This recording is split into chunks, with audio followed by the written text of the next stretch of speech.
السلام عليكم ورحمة الله وبركاته. الحمد لله الحمد لله رب العالمين،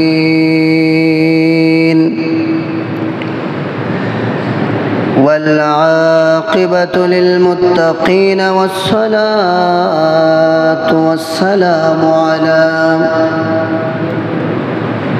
سيد الأنبياء والمرسلين، وعلى آله وصحابه أجمعين. فقد قال الله تعالى عز وجل في كلامه المجيد والفرقانه الحميد: أعوذ بالله من الشيطان الرجيم. بسم الله الرحمن الرحيم.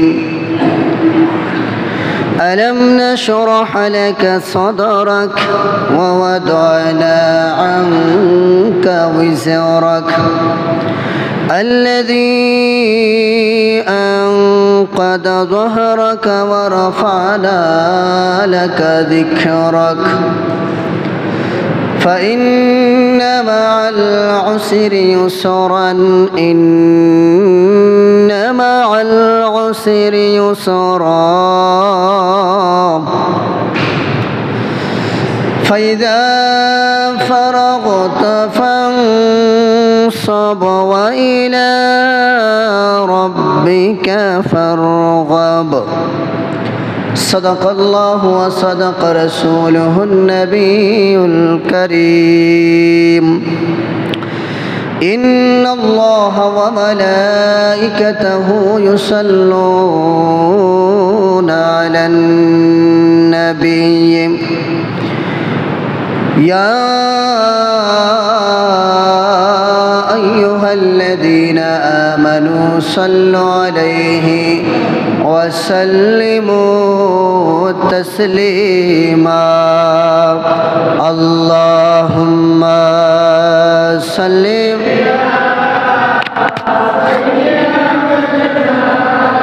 مولانا محمد وعلى آل سيدنا.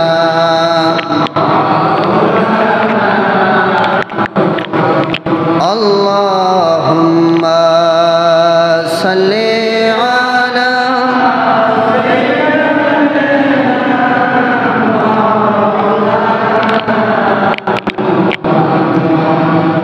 وعلى آل سيدنا مولانا।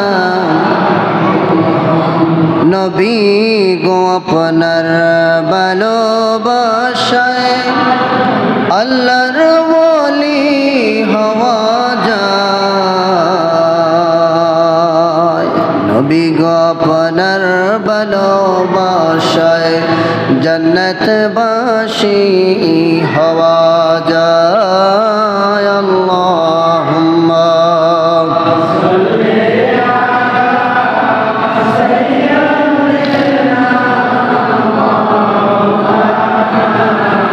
محمد وعلى آل سيدنا।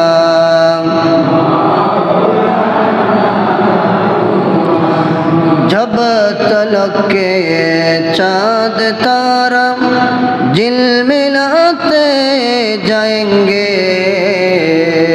तब तलक जश्न विलादत हम मनाते जाएंगे। अल्लाहुम्मा सल्ली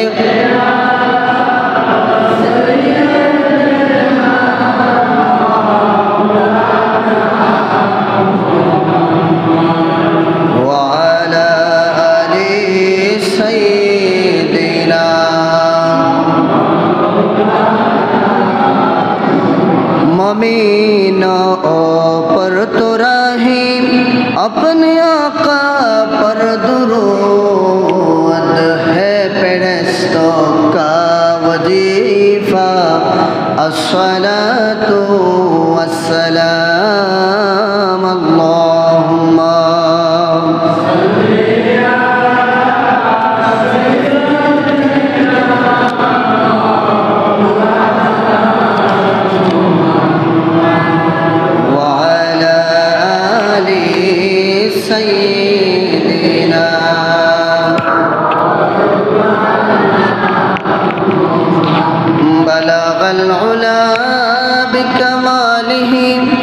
कशफ़ तुजा बिजमालिह हसनत जमीअ ख़िसालिह सल्लु अलैहि व आलिहि अस्तग़फ़िरुल्लाह रब्बी मिन कुल्लि ज़ंबिन व अतूबु इलैहि ला हौला व ला क़ुव्वता इल्ला बिल्लाहिल अलिय्यिल अज़ीम अस्तग़फ़िरुल्लाह इन्नल्लाह गफ़ूरुर रहीम अल्लाहुम्मा सल्लि व सल्लिम व बारिक अलैहि। सम्मानित सुधी मुसल्लियाने केराम, आज पवित्र रबिउल अव्वल मासेर 23 तारीख आल्लाहर घर मस्जिदे विगत सप्ताहेर न्याय आपनाके आमाके सुस्थ शरीरे आसार बसार दिनी कथाबार्ता बलार शोनार तौफिकटुकु दिएছেন। আমরা সকলেই কৃপণতার ভাব ছেড়ে উচ্চ আওয়াজে বলি আলহামদুলিল্লাহ। আজকে আপনাদের সামনে আমি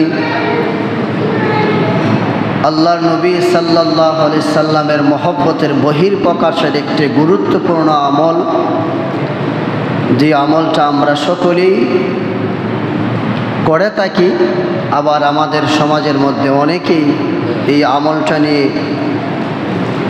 সংকোচন সন্দেহ করে থাকেন, বিভিন্ন ধরনের ফতোয়া দিয়ে থাকেন।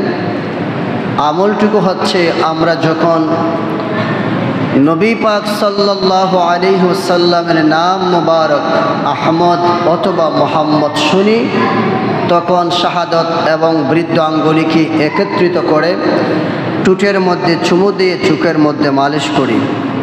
এই সম্পর্কে কোনো দালিলিক আলোচনা আছে কি না, এই বিষয়ে আপনাদের সামনে আমি দালিলিক কিছু কথাবার্তা বলার চেষ্টা করব। ওমা তৌফিকি ইল্লা বিল্লাহ আলাইহি তাওয়াক্কালতু ওয়া ইলাইহি উনীব।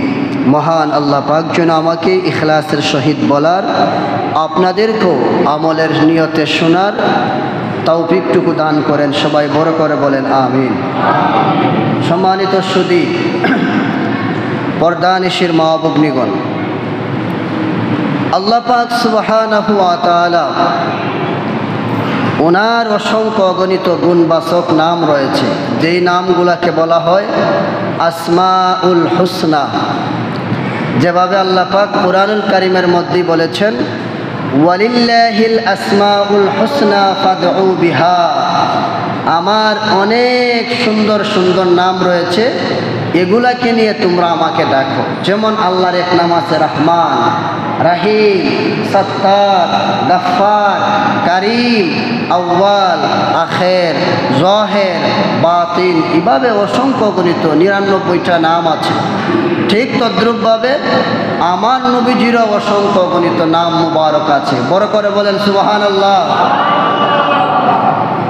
তো নবীজির একটি নাম, প্রসিদ্ধ নাম মুহাম্মদ। এই নাম ফতোয়ায়ে রেজবিয়া সহ অসংখ্য কিতাবের মধ্যে এসেছে। ইমাম আহমদ রেজা খান উনি লিখেছেন, উনি বলেছেন আমরা যে ওনার নাম মুবারক, এই নামটা তো নবীজির নাম, আমরা বরকতান তাবারুকাতান রহমত বরকতের আশায় ওনার নামটা আগে যোগ করি, আবার পরে আহমদ যোগ করি।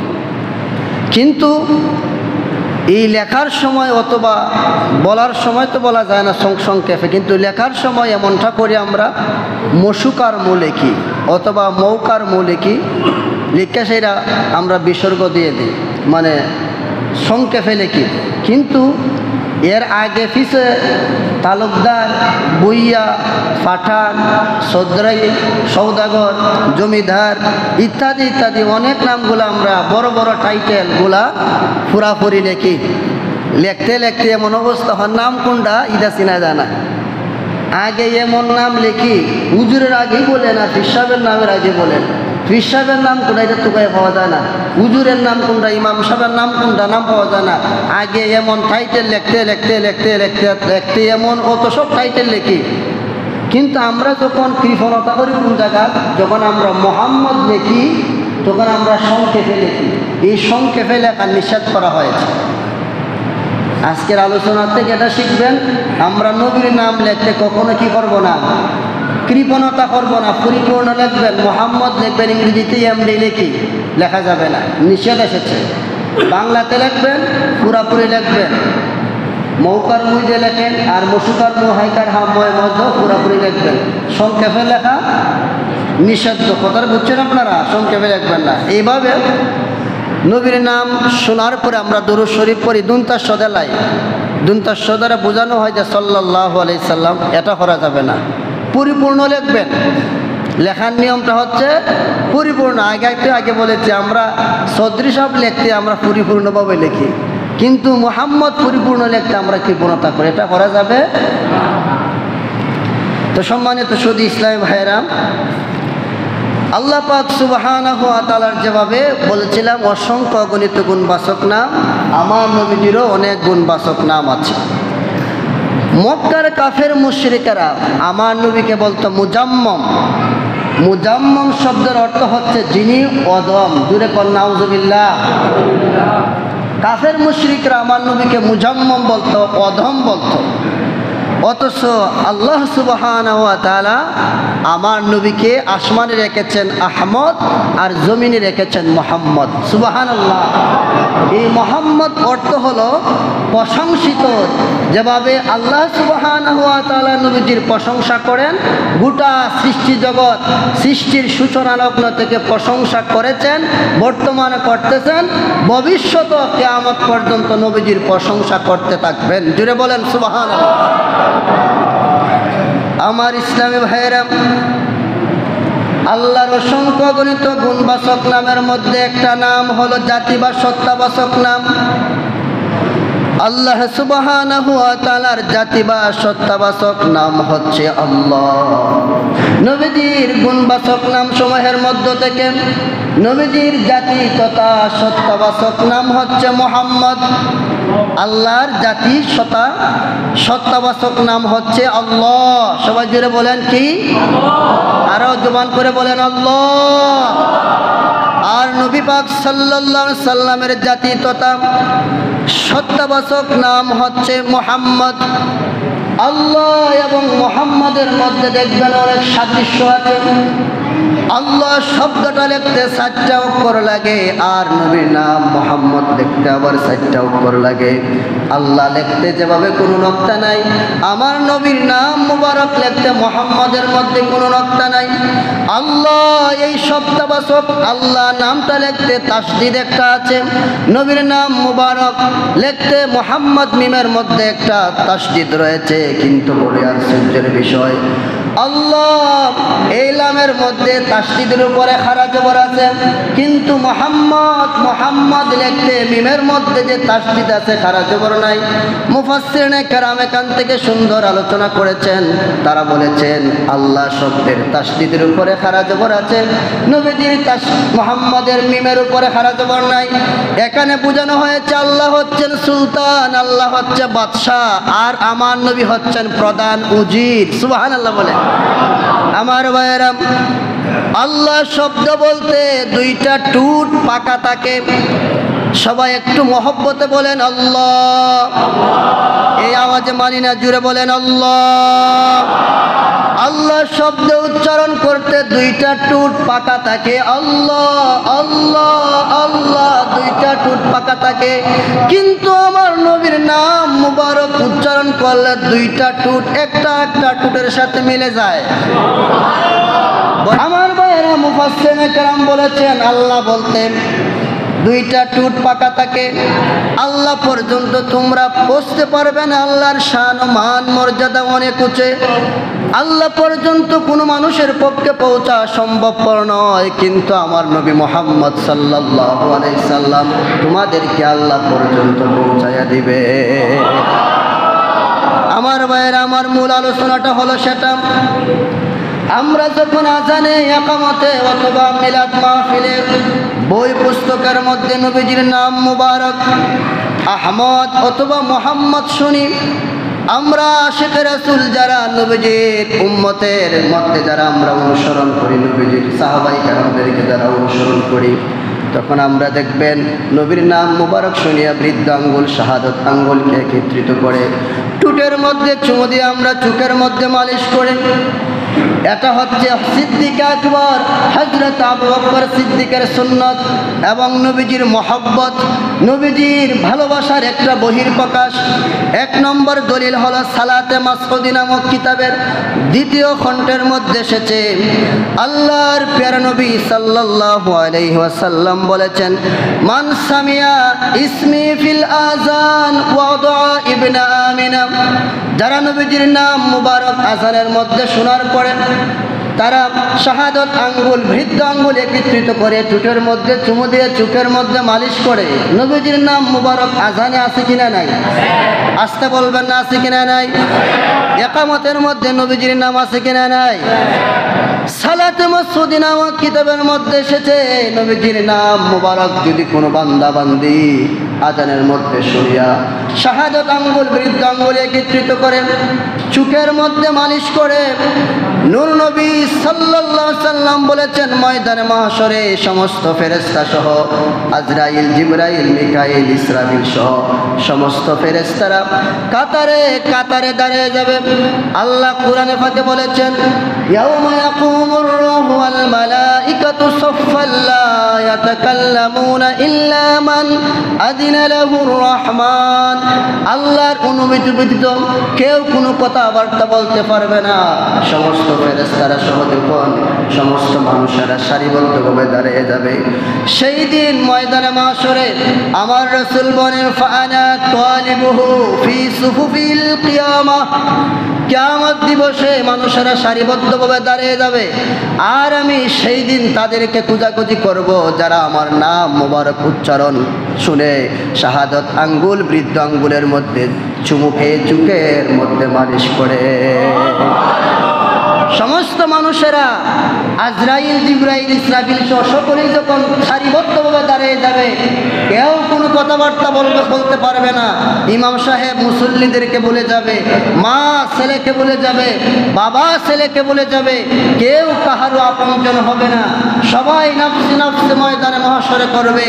আর আমার নবী বলেন, সেই দিনে আমি তাদেরকে খুঁজবো, ফানা তালিবুহু ফি সুফুফিল কিয়ামা, কিয়ামত দিবসে তাদেরকে খুঁজবো যারা আযানের মধ্যে আমি রাসূলের নাম মুবারক শুনে শাহাদত বৃদ্ধ আঙ্গুলের মধ্যে চুমু দিয়ে চোখের মধ্যে মালিশ করে। আর একটু মহব্বতে বলেন সুবহানাল্লাহ। এখানেই শেষ নয়, নবী বলেন, ওয়াকাইদুহু ইলাল জান্নাহ, খুঁজাখুঁজি করে আমি রাসূল তাদেরকে জান্নাতের মধ্যে পৌঁছায় দেব। এটা এক নম্বর দলিল। দুই নম্বর দলিল হলো ইমাম দাইলামি রহমাতুল্লাহ আলাইহি ওনার ফেরদাউস নামক কিতাবের মধ্যে লিখেছেন, ইসলামের ত্রাণকর্তা যাকে বলা হয় হযরতে সাইয়্যিদুনা আবু বকর সিদ্দিক রাদিয়াল্লাহু তাআলা আনহু যখন নবীজির নাম মুবারক আযানের মধ্যে শ্রবণ করতেন, মসজিদে নববীর মধ্যে যখন হযরতে বেলাল রাদিয়াল্লাহু তাআলা আনহু অত্যন্ত মধুর কণ্ঠে আযান দিত, হযরতে বেলাল মসজিদে নববীর মধ্যে আযান দেওয়ার সাথে সাথে এই আযানের ধ্বনি আসমান পর্যন্ত ছুঁয়ে যেত। আর একটু জোরে সুবহানাল্লাহ। হযরতে বেলাল যখন আযান দিত, আকাশের পাখিগুলা উড়াউড়ি বন্ধ করে দিত, বন জঙ্গলের পাখিগুলা, পশু পাখিগুলা দৌড়াদৌড়ি বন্ধ করে দিয়ে নবীজির নাম মুবারক তারা সকলই সৃষ্টি জগৎ নীরবে নিস্তব্ধে শুনত। ঘটনাক্রমে কোনো একদিন বেলাল যখন আযান দিল না, আল্লাহ নবীজির কাছে জিবরাইল এসে বললেন, ইয়া রাসূলুল্লাহ, নবী গো, প্রতিদিন বেলাল যখন মসজিদে নববী থেকে আজান দেয়, আজানের ধ্বনি সপ্তম আসমান অতিক্রম করে আসমান পর্যন্ত ছুঁয়ে যায়। আজকে তো ফজরের আজান হলো না। আল্লাহ নবী সাল্লাল্লাহু আলাইহি সাল্লাম বললেন, আজকে বেলাল আজান দেয় নাই, এর জন্য আজানের ধ্বনি আসমান পর্যন্ত পৌঁছে নাই। হযরতে জিবরাইল বললেন, নবী শুনে রাখুন, যতক্ষণ পর্যন্ত বেলাল হাবশী আজান দেবে না ততক্ষণ পর্যন্ত পূর্ব আকাশে সূর্য উদিত হবে না।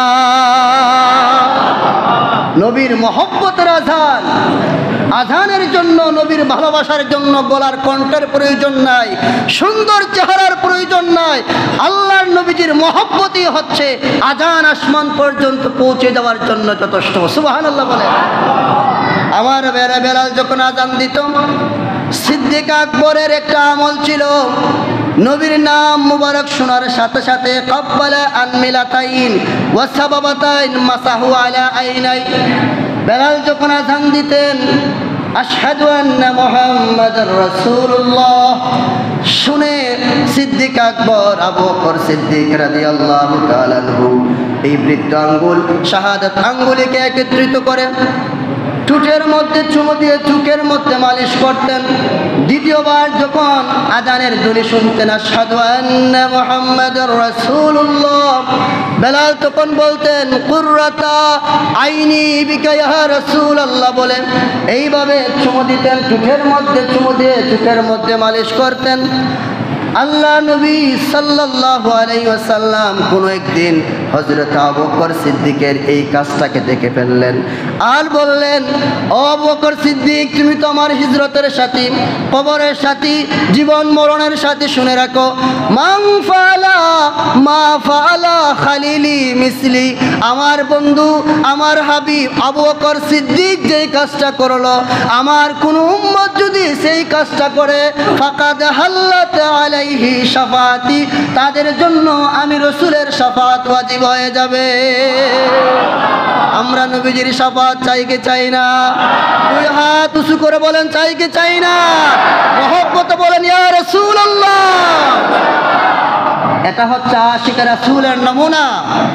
আমরা যখন আজানে ইকামতে বই পুস্তকে মিলাদের নবীর নাম শুনি, তখন আমরা নবীর নাম শুনে মহব্বতে ভালোবাসার নিদর্শন হিসাবে সেই কাজটা করি। আপনি করেন না, আপনারটা আপনার লইয়া কইয়া তখন আমি আপনারা কইতাম না, আলামিন সাহেব তুমি করণ লাগবো, এটা বাধ্যতামূলক আমি বলি না, কিন্তু আপনি যদি করেন এটা বেদাত, তখন আমি আপনার ফিরাইবার মনে চাই। আপনারটা আপনাদের বই তখন আপনি না করলে নাই, কিন্তু সুদিন ভাই, আমার শাহিন ভাই যদি উনি নিষেধ করি মশাবিটা করণ কে লাগি, তখন আমার মনে চায় ফিরানোর। আমারটা আমি করি, আমি নবীর প্রেমে পড়ি, এটা তো কোনো মানুষকে দেখাইবার লাগি করি না। আমার নবীর নাম আহমদ শুনি, মোহাম্মদ শুনি, মহব্বতের বহির প্রকাশে আমি সুমা দেই। তোমরা ও আল্লাহর নাম শুননা সুমা দেও না, নবীর নাম শুননা সুমা দেও, এটা বেদাত হয়ে যায়। আমি নবীরে মহব্বত করে দিই, আমি তো উনারে দেখাই বল লাগে দেই, খালি বেদাত বেদাত। তুমি নিজেও বড় বেদাত, তুমি নিজেও বেদাত। যে প্লেটের মধ্যে ভাত খাও এটাও তো বেদাত, যে চাকরিটা করে এটাও তো বেদাত। সমস্ত বেদাতের গুড়ি তোমার ফ্যাক্টরি, তোমার ভিতরে, তোমার পরিবারে বেদাত বেদাত। আর আমরাই কাজ করলোই বেদাত। এখন আসেন একটা গুরুত্বপূর্ণ ঘটনা বলি, শেষ খেয়াল করে শুনে। আমি প্রায় জুমাতে এইগুলা কথা বলি। আমি 5 ওয়াক্ত জামাতে নামাজ পড়াই, তাহাজ্জুদ করি, ইশরাক, তাস, আওয়াবিন করি, এটার আমি বাহাদুরি করি না। 10 বার হজ করেছি, এটার বাহাদুরি আমরা করি না। আমরার একটা বাহাদুরি থাকে, সেটা নিজের জানের চাইতো আমার নবীকে বেশি ভালোবাসি। এটাই আমার বাহাদুরি, এটাই আমার বাহানা। আর এই বাহানাটাই আল্লাহ পাক বুঝবেন হাসরে। এই একটা ঘটনা শুনলে আপনারা বুঝতে পারবেন। কিতাবের নাম হচ্ছে খাসাইসুল কুবরা, আবার তাফসীর রুহুল বয়ানের মধ্যে এসেছে, মূসা আলাইহিস সালামের জামানায় একটা লোক 100 বছর খারাপ কাজ করেছে। কথাটা যদি বুঝে থাকেন সবাই বলবেন, কয় বছর? পিছনে বারে বলো, কয় বছর? 100 বছর ওই লোকটা খারাপ কাজ করেছে।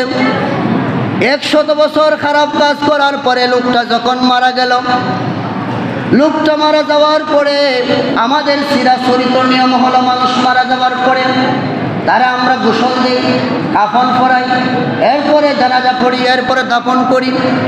কিন্তু দেখা গেল লোকটা যখন মারা গেল, মারা যাওয়ার পরে লোকটাকে গোসলও করালো না, কাফনও পরাইল না, জানাজাও পড়লো না, কবরের মধ্যে দাফন করলো না, বরং ময়লা আবর্জনার স্তূপের মধ্যে, ডাস্টবিনের মধ্যে ফেলে দিয়েছে। কেন? 100 বছর খারাপ কাজ করছে, এর জন্য তারে গোসলও দিছে না, কাফনও পরাইছে না, জানাজাও পড়ে নাই, কবরের মধ্যে দাফনও করে নাই। আমার ভাইয়েরা, ওই লোকটাকে ডাস্টবিনে ময়লা আবর্জনার স্তূপের মধ্যে ফেলে দিলাম। ওয়াআউহাল্লাহু তাবারাকা ওয়া তাআলা মূসা আলাইহিস সালাম, আল্লাহ রাব্বুল আলামিন মূসা আলাইহিস সালামের কাছে ওহী পাঠালেন, রে মূসা আইয়াগসিলহু ওয়া ইউসাল্লি, ওই যে লোকটাকে ডাস্টবিনের মধ্যে ফেলে দিয়েছে তারে তুমি তুলে এনো, তুলে এনে গোসল দেও, কাফন পরাও, জানাজা পড়াও, জানাজা পড়াইয়া তাকে কবরের মধ্যে দাফন করো। আর একটু আস্তে বলেন সুবহানাল্লাহ। আমার যুবক বন্ধুরা, পর্দা নিশির মা বোনেরা, খেয়াল করে শুনেন, জলিল কদর পয়গম্বর এমনিতে রাগান্বিত নবী, নবীদের মধ্যে অনেক মেজাজ গরম ছিল হযরত মূসা আলাইহিস সালামের। মূসা আলাইহিস সালাম আল্লাহ পাকের কাছে বললেন, আল্লাহ কাইফা আসনা হাজা বানি ইসরাঈলা ইয়াকবিদুহু, আল্লাহ এটা কি করে সম্ভব? মানুষেরা তাকে ময়লা আবর্জনা স্তূপের মধ্যে ফেলে দিয়েছে, কোনোদিন কোনো বালা কাজ করে নাই, ময়লা আবর্জনা স্তূপের মধ্যে ফেলে দিয়েছে, আর আপনি আমাকে বলতেছেন তারে তুলতাম, তুলে এনে গোসল করাইতাম, কাফন পরাইতাম, জানাজা পরে কবরের মধ্যে রাখতাম, এটা কি করে সম্ভব?